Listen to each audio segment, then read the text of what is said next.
Halo, apa kabar? Saya Benny Dermawan. Selamat datang di era digital, di mana teknologi terus mengubah dunia. Mari kita jelajahi bersama perkembangan sains, hobi dan teknologi saat ini dalam CNN Indonesia Tech.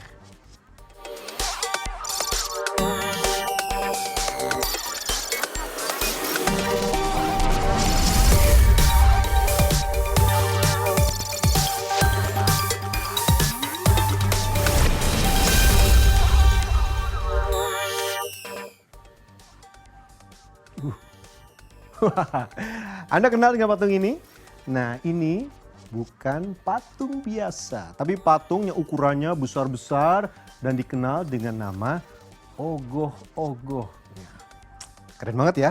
Nah, ogoh-ogoh saat ini diarak saat pengerupukan.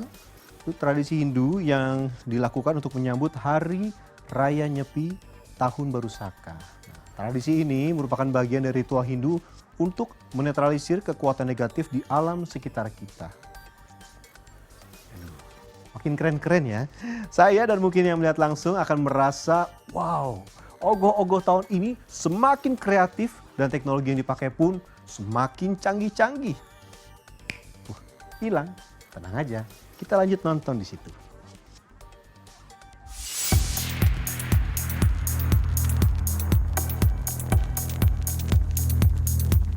Ya, di era tahun 80-an, ogoh-ogoh masih dibuat secara, ataupun gerakannya hanya statis saja.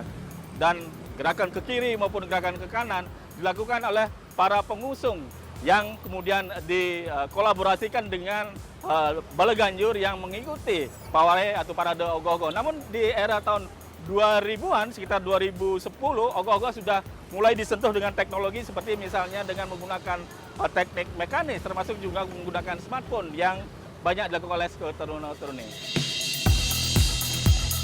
Tahun 2025 ini, Seka Teruna-Teruni Tunas Jaya, Banjar Dukuh, Mertajati, Sidakarya, dan Pasar Selatan membuat ogoh-ogoh berbentuk raksasa. Ogoh-ogoh setinggi 4 meter ini, badannya ditempel dengan mosaik potongan kaca bekas.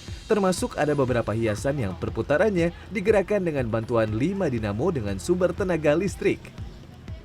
Inilah ogoh-ogoh angkara, di mana badannya menyatu dengan 3 kepala yang dibuat seperti ini. Kemudian untuk menggerakkan perputaran hiasan yang ada tersebut menggunakan dinamo yang tertanam di bawah badan raksasa ini. Kemudian ada 4 pompa air yang juga dipasang di tengah ataupun di dalam badan ogoh-ogoh ini yang menggerakkan air yang ada di dalam, sehingga tidak hanya ogoh-ogoh namun ada artistik tanaman yang ataupun taman yang ditampilkan pada ogoh-ogoh ini. Saya bertanya, kalau tahun-tahun kemarin katanya ini sebenarnya sangat sederhana sekali, hanya menggerakkan dinamo kemudian hanya perputaran. Sebenarnya tahun-tahun kemarin bikin yang seperti apa, Bli? Kalau tahun-tahun kemarin sih sebenarnya kita udah banyak sekali nyoba untuk jenis ogoh-ogoh yang bergerak seperti tangan, kepala, dan ogoh-ogohnya juga satu ogoh-ogoh itu juga kita gerakan dengan porindo atau dan lain-lain tuh. Dan untuk sekarang karena media yang kita gunakan untuk tekstur ogoh-ogoh ini medianya cukup berat, jadi kita buat gerakannya yang sederhana aja, menggunakan dinamo kecil, kita gerakan di bagian hiasan, kemudian kita tambahkan pernak-pernik untuk untuk nilai tambah seperti air mancur menggunakan pompa dan lain-lain lah, kita gabungkan antara mekanisme dan ogoh-ogohnya itu sendiri gitu sih. Untuk tahun sekarang ini lebih simpel sih untuk geraknya. Jadi semua yang bergerak tersebut menggunakan, nanti ketika diarak pada tanggal atau sehari sebelum Nyepi akan menggunakan genset yang kemudian akan diusung oleh para sekol taruna-taruni yang ada di sini. Kemudian dengan menggunakan elektrik tersebut maka akan digerakkan berbagai perputaran yang sudah dibuat seperti ini. Ogoh-ogoh dengan tempelan mosaik dan dengan gerakan sederhana ini dikalkulasi menghabiskan dana sebesar 40 juta rupiah. Sedikitnya membutuhkan waktu 3 bulan dari proses awal hingga finishing akhir sebelum diarak menjelang Nyepi. Tak berbeda dengan Sekeha Teruna-Teruni Tunas Jaya, Sekeha Teruna Ria Remaja Jayakusuma, Banjar Geladak, Kelurahan Pedungan, Denpasar tahun ini tidak menggunakan sentuhan smartphone pada karya ogoh-ogohnya. Ogoh-ogoh yang diberi nama Ngandapat ini hanya menggunakan sentuhan mekanik elektrik sehingga bagian dari ogoh-ogoh bisa digerakkan secara otomatis. Dua dinamo, material fan belt, dan beberapa tuas yang dirakit akan bekerja sama guna menggerakkan ogoh-ogoh. Belakang ini ada raksasa dua, di sini digerakkan oleh dua gearbox bantu dengan satu dinamo. Di sana pertama kita memerlukan yang namanya energi yang sangat besar sehingga kita memerlukan untuk dua gearbox. Selanjutnya ada cakra yang bergerak melingkar ke memakai mesin wiper dan juga kepala siwa digerakkan oleh mesin wiper juga. Dan radi di sini ada nama mesinnya juga untuk menggerakkan radi di sana. 2 tahun lalu katanya pernah menggunakan Bluetooth ya Bluetooth, dengan iya. sentuhan smartphone. Kenapa sekarang nggak pakai itu? Alasan yang pertama itu kita dari Sekaruna mencari aman untuk kita tidak tahu apa yang terjadi di lapangan, terutama dari segi kondisi jaringan, terutama tiba-tiba mati atau dan sebagainya. Jadi kita memutuskan untuk memakai genset saja dan kabel untuk menyambung menggerakkan dari ke semua mesin itu. Sehingga ogoh-ogoh bentuk siwa, rare, raksasa buto, serta raksasa sari menjadi lebih dinamis dan tidak terkesan kaku. Walau sudah selesai 95%, ogoh-ogoh ini menghabiskan dana 70 juta rupiah. Proses pembuatannya pun hampir 3 bulan. Mulai dari perancangan bentuk ogoh-ogoh, desain mekanik yang akan menunjang gerakan ogoh-ogoh, hingga penganyaman bambu bagian ogoh-ogoh, serta finishing warna serta tata lampu. Tanggapan warga terkait sentuhan teknologi untuk menggerakkan bagian ogoh-ogoh pun beragam. Sering, sangat sering sekali. Bahkan sering kali sebelum ogoh-ogoh kita juga keliling melihat juga di jalan-jalan gitu. Lebih suka mana, nonton ogoh-ogoh yang statis atau digerakkan dengan alat-alat mekanis? Kalau saya pribadi sih sukanya yang pakai alat ya, jadi mekanik sih ya. Ya, karena alasannya lebih hidup, jadi taksunya lebih keluar gitu. Cuman kalau dari pribadi saya sendiri, saya lebih suka yang seperti ini daripada yang gerak. Karena untuk yang seperti ini tuh nilai klasiknya lebih dapat dan chemistry klasik ogoh-ogohnya tuh ada. Apalagi kalau di Banjar di sini Dukuh Mertajati ini kebanyakan dia menggunakan limbah daur ulang sekitar, jadi unsurnya lebih ramah lingkungan dan nilainya ada. Karya seni ogoh-ogoh dengan paduan teknologi ini semakin membuat sekehat teruna-teruni berkreasi setiap tahunnya. Para penonton arak-arakan ogoh-ogoh pun tak pernah bosan. Bahkan selalu menyemut, menyaksikan, dan mengabadikan ogoh-ogoh di sepanjang jalan saat senja menjelang nyepi. Tim Liputan CNN Indonesia, Denpasar, Bali.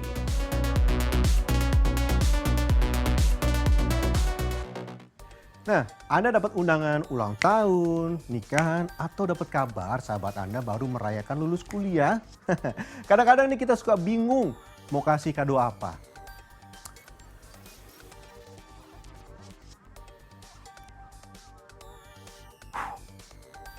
Nah, mungkin custom minifigure ini bisa jadi pilihan. Dan yang lebih menarik lagi, minifigure custom ini juga bisa ditempatkan dalam momen atau bangunan tertentu yang dibuat sesuai dengan kemauan para pelanggannya. Kira-kira Anda udah kepikiran belum nih mau bikin custom minifigure apaan? Pikirin dulu ya.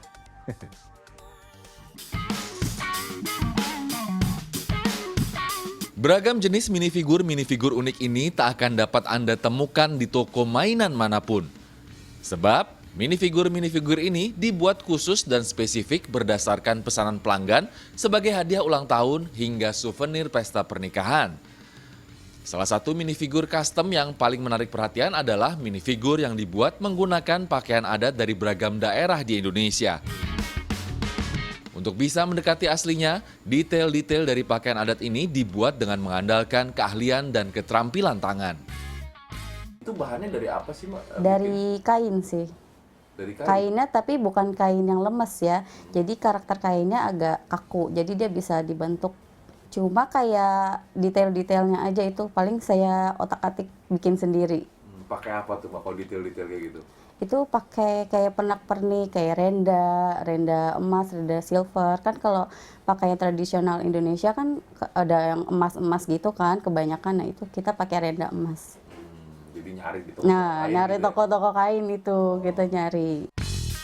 Untuk satu minifigur custom, pengerjaannya butuh waktu 7 hingga 14 hari tergantung dari detail dan tingkat kesulitannya.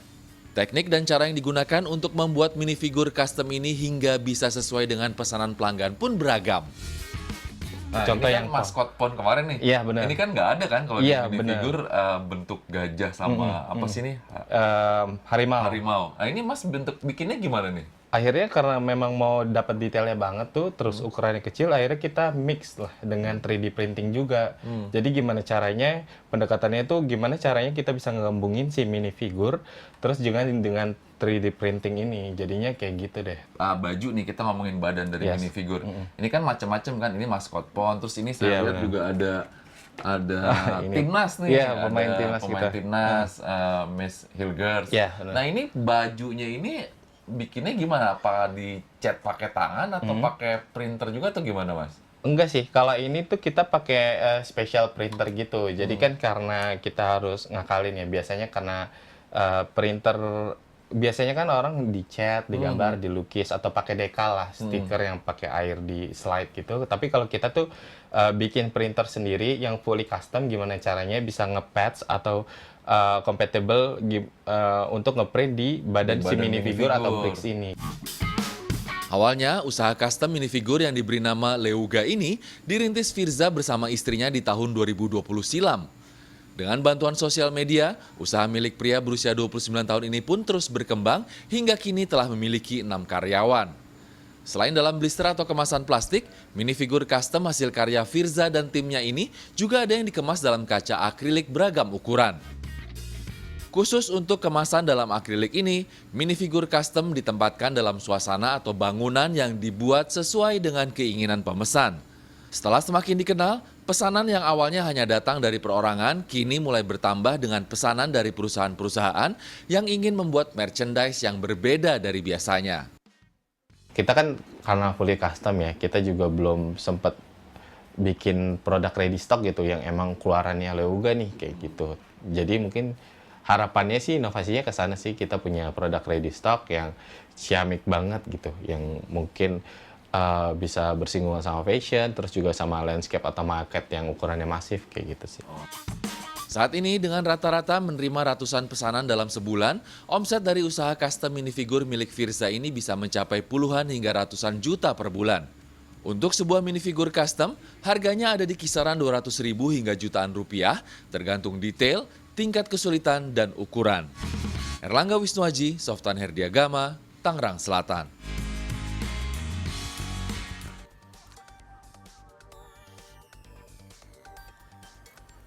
Deep learning atau sistem pembelajaran yang didesain untuk menguatkan pemahaman siswa melalui pendekatan yang lebih dalam jadi kurikulum terbaru dalam pemerintahan sekarang. Nah, untuk mendukungnya, komunitas riset dan peneliti Universitas Muhammadiyah Surabaya membuat aplikasi digital untuk pembelajaran untuk siswa sekolah dasar.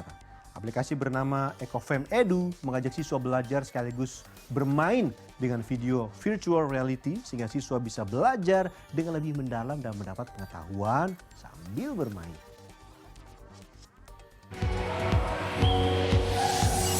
Banyak cara metode pembelajaran yang saat ini dikembangkan oleh pemerintah untuk meningkatkan kualitas pendidikan pada siswa sekolah dasar. Salah satunya dengan menggunakan metode deep learning, yaitu pendekatan belajar yang menekankan pemahaman mendalam, berpikir kritis, dan pembelajaran yang menyenangkan. Untuk merespon hal tersebut, komunitas riset dan penelitian Universitas Muhammadiyah Surabaya, Jawa Timur menciptakan aplikasi pendidikan yang menggunakan teknologi video virtual reality. Dalam aplikasi ini, siswa bisa belajar sambil bermain dengan sejumlah mata pelajaran yang telah disiapkan pada aplikasi, seperti matematika, ilmu pengetahuan alam, ilmu pengetahuan sosial, dan mata pelajaran lainnya. Dalam aplikasi ini juga telah terisi pelajaran-pelajaran yang telah dimodifikasi dan dibuat semenarik mungkin. Aplikasi ini juga bertujuan untuk menanamkan wawasan adil gender dan sadar ekologi untuk siswa sekolah dasar. Selain memiliki fitur pendidikan, aplikasi ini juga memberi fitur mini game storytelling, kuis, serta petualangan. Jadi kami berfokus dari hasil riset, dan dari hasil riset kami memang menemukan berbagai narasi yang timpang atau tidak setara dalam konteks gender dan eksploitatif dalam konteks alam. Maka berangkat dari riset itu akhirnya kami kami merilis satu produk atau satu media pembelajaran yang fokus pada isu itu. Ditambah lagi hari ini pemerintah lagi gencar soal pendekatan atau metode deep learning dalam pembelajaran. Saya kira ini punya relevansi. Para siswa yang menggunakan aplikasi ini mengaku tertarik. Mereka mengaku sangat senang dengan metode belajar tersebut karena bisa langsung mengerti karena melihat visualnya dibanding mendengarkan cerita guru di kelas. Seru,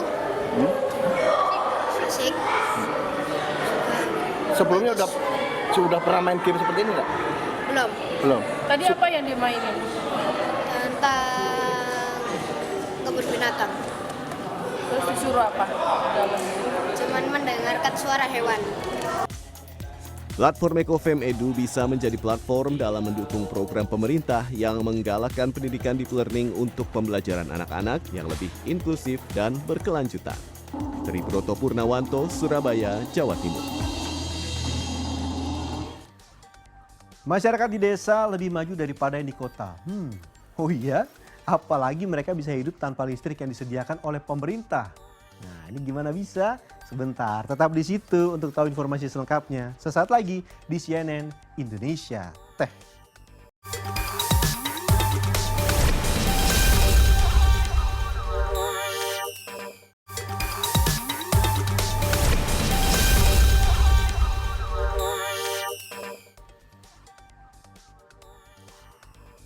Untuk beberapa hal, masyarakat desa itu bisa dikatakan lebih maju dibandingkan dengan kota, termasuk dalam memanfaatkan energi baru dan terbarukan. Salah satunya ada sebuah kampung di desa Karangtengah Banyumas yang sudah selama belasan tahun hidup tanpa listrik yang disediakan oleh negara. Gimana bisa? Nah, tonton dulu yang ini. Meski hidup jauh dari perkotaan, 74 kepala keluarga di Dukuh Kalipondok, Desa Karangtengah, Kabupaten Banyumas mampu mengelola listrik secara mandiri lewat pembangkit listrik tenaga mikrohidro. Ini adalah sebuah pembangkit listrik skala kecil yang menciptakan listrik dari aliran sungai dengan menggunakan generator. Sejak 2012, PLTMH mengubah kehidupan warga Kalipondok. Ya jauh, kalau dulu kan nggak ada listrik, saya nggak bisa pakai freezer, terusan buka warung ya nggak sampai 24 jam, paling ya kalau udah maghrib gelap udah tutup. Dulu ada itu sih ada kincir yang dinamo itu, tapi kan bisanya cuma buat lampu, tapi kan nggak begitu terang, paling sebanyak-banyaknya lampu 3. PLTMH dibangun di kampung ini melalui hibah dari Dinas SDM Provinsi Jawa Tengah. PLTMH dibangun karena sejak lama warga Dukuh Kalipondok belum dimasuki instalasi listrik dari PLN. Saat ini warga bahkan enggan menggunakan fasilitas listrik dari negara. Penggunaan PLTMH dianggap warga jauh lebih ekonomis. Pak, ini warga memang belum mau untuk masuk PLN saat ini gitu kan ya, Pak Narto ya. Iya, tapi untuk masalah perawatan kan kemungkinan turbin itu juga suatu saat ada usianya gitu kan. Sejauh ini udah ada yang disiapkan warga nggak jika amit-amit sih Pak, jangan sampai sih pengennya turbin itu mengalami kerusakan gitu Pak. Ya, untuk sampai saat ini otomatis warga belum mau PLN lah, otomatis karena masih bisa tercukupi yang pertama, yang kedua masih bisa mampu mengatasi hal-hal yang mungkin kerusakan, perawatan dan sebagainya. Di situ kan ada uang operasi untuk operasional untuk pemeliharaan yang diurusi oleh kelompok beserta masyarakat. Hanya mengeluarkan dana 30 hingga 90 ribu rupiah per bulan untuk iuran listrik mereka. Ini nih proses yang paling penting dalam penanganan atau pengelolaan listrik mandiri di desa Karangtengah, khusus di dusun ini Kalipondok, di Dukuh Kalipondok ini. Jadi pengurus ini keliling di setiap bulannya untuk mencatat jumlah pemakaian meteran listrik dari masing-masing rumah.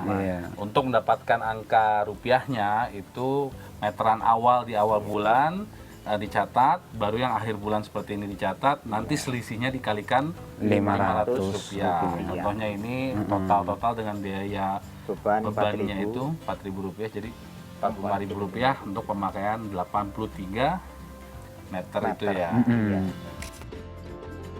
Ketersediaan listrik warga Kalipondok sangat bergantung dengan turbin dan generator yang sudah berusia 9 tahun. Generator ini bahkan menyala selama 24 jam. Jika saja rusak, listrik di permukiman akan mati. Ini nyala 24 jam di sini? Iya, non-stop. 24 jam non-stop? Iya. Perawatannya itu pada saat dimatikan itu hanya berapa lama sekali? Ya, itu setiap 2 minggu sekali. Cuman lamanya kalau nggak ada kepentingan itu 1 hari full sampai jam 3 lah. Sampai jam 3 sore? Baru dinyalain. Baru dinyalain lagi. Posisinya kan panas berarti mesinnya, Mas? Iya, panas. Pemanfaatan energi baru dan terbarukan membuat masyarakat desa menjadi selangkah lebih maju dibanding warga kota dalam urusan inovasi energi bersih. Maka akan sangat disayangkan jika hal ini terhambat karena keterbatasan pengelolaan dan infrastruktur desa. Tim Liputan CNN Indonesia. Ada kebakaran ini di mana-mana. Jangan kemana-mana ya. CNN Indonesia Tech akan kembali dengan aplikasi di ponsel yang bisa mengupdate informasi tentang kebakaran seperti ini. Sesaat lagi.